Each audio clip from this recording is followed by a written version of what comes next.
So my name's Chloe Hawkins, 23 years old. I currently identify as a lesbian. Born in Cayman, complete Colombian background. Fried eggs, a lot of fried eggs, just things that I thought were very, very common, and it always surprised me when people were so interested in my lunch, but that's because I had traditional Colombian food for lunch. I would definitely say that my mom, even though she's very instilled with her Colombian background, she's always trying to change with the times. And in Colombia, I don't think that's too easy to find all the time. Catholic upbringing, and your parents, they understand the importance of education, but family and business comes first, and you have to live at the end of the day and make money to eat. So there's a lot of sacrifices to make from a young age. And of course it makes you believe the same beliefs your parents do if they're all having to go through that and your parents are strict and keeping you in line with their same beliefs. I don't feel like there was ever any restriction on sexuality in such a culture as, being Colombian. I mean, there's a large variety of Spanish cultures that are just known for being passionate. And I think that had a lot to do with a very relaxed tone when it came to that subject itself. My father spoke with us at I'd say a fairly young age about sex. And even when you're that young, you don't understand what's about to happen or what's going on in the future. And he never spoke about same-sex necessarily, but I believe that's because he himself had already, not his own experience, but he had experienced having to deal with someone's sexuality. I have an older brother who is gay and openly gay to my father, and my dad does not agree with that lifestyle, but he knows too he really can't change it. He doesn't shun that son, but I think it's taken a long time for him to get to the point of not wanting to cross someone out of his life completely based on that one aspect of their life alone. He's come a long way. It's not necessarily that he's accepted it, but the fact that he can even decide to sit in the same room as someone like that he knows, that's a big difference.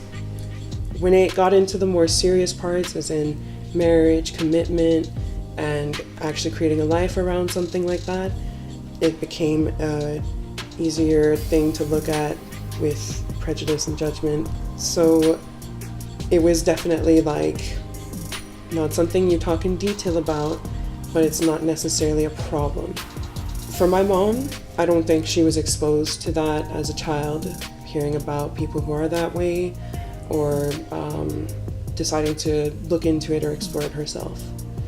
With her background and her parents being Catholic, they owned their own restaurant and they had to work hard to be able to keep that, have their daughter go to get an education, and then still afford a good, decent lifestyle, because it wasn't extravagant, it was just decent.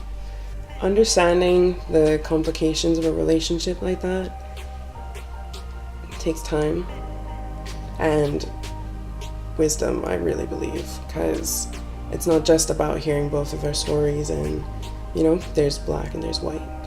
A lot of gray mixed in there that is more up to your discretion rather than all the facts. It's your opinion rather than the facts. And it was not something that was easy for me to really wrap my head around when I was younger, hearing all about it. And it wasn't a topic that you bring up thinking that it was going to be a good discussion. Nowadays, I can bring it up and it's not going to be the best discussion, but it's a discussion rather than an argument. It would have been him probably saying something completely unnecessary, hurtful, spiteful, whether it be directed to me or my family member, and more than likely trying to brush it off as soon as possible or dead silence. And if you continue to try to push it, you clearly try to push it, the anger would build and would tell you to just shut up. But now it's a lot more patience. Actually looks like there's listening and a real response, rather than I'm gonna just play someone who's pretending to listen to you so that you can just get it out and we don't actually speak about it. Being of that age, if you really didn't want to change your mind on things, you don't really have the right, but no one's going to expect it from you to become more progressive in a sense. And he's done good, but out of the both parents, I'd say my mom's probably done the best. I found it a lot easier to come out to her. I think it's just because as a father figure, he represents a lot more of a strict type of communication between like a father and a child, right? And it's because he's usually the one handing out the rules and keeping you in line if your mom lets you do whatever you want. So it was only easier to come out to her because of that. And she was really comforting. I cried for like half an hour straight, and then I finally said it. And she reassured me that everyone goes through it, and whether it's a now type of thing or the rest of your life, you'll be fine. But eventually the sort of layers started to fold back when she saw how serious I was about it. And over the years, it was basically a tug of war. She's on my side, she's on no one's side, she's on my side, she's on no one's side. And it just, I'm sure it created struggle. I tried not to focus, because of that, I'm gonna not have a relationship with my mom. But she's lucky that she raised a very smart girl who is decent enough to not disrespect her mother by bringing a partner home, whether that be to just introduce to your mother or to have to dinner. I knew from the start that would have been incredibly disrespectful, and there were people I would have loved to have done that with, but if I wasn't gonna bring the girl I'd marry, there was no point in even trying to create that situation. So this is my twin brother Angel. We're both 23 years old, but no one believes it, even when you tell them the same birthday twice, right?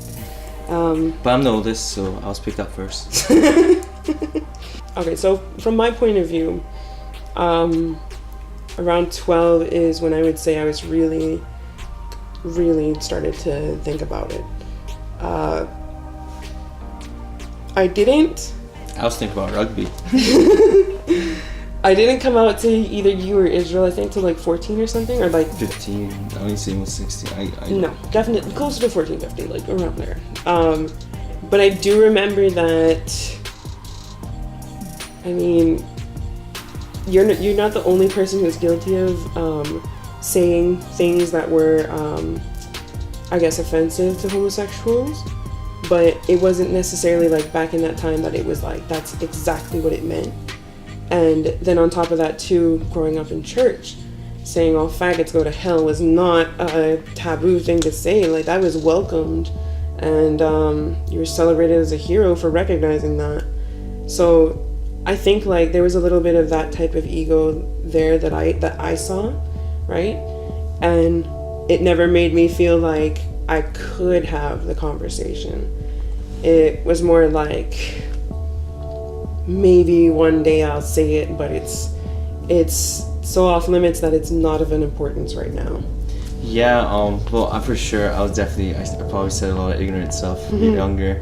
Especially being a rugby player, that's always kind of a joke, amongst the guys, being gay or not. Especially since everyone showers naked. It's rugby. Yeah, so it's just it's all sport, we're all just teammates, so we didn't really think about it like that. Yeah. So you just joke about it now and then. So yeah, you probably did hear a couple jokes like that. And see, I'm almost certain none of them were ever directed to me. Yeah, it was just just a vague random. Yeah. And I remember I thought I kept it together so well back then.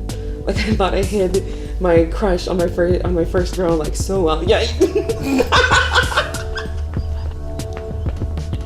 And it wasn't until like a couple of years later you guys tell me like, nah girl, we knew that from the start, like don't even worry. So Chloe, for you, like when, like I don't know, like what age, where were you, like when did you really think like, oh, like I know for sure now? Well, you see, even when I knew, I didn't fully know, but I think that wasn't necessarily out of not actually knowing, but a lot of fear. So I was probably just turning 12. My small group of friends, probably 6 or 8 people, and one of them had asked all of us to come and watch her to play and just come up for support.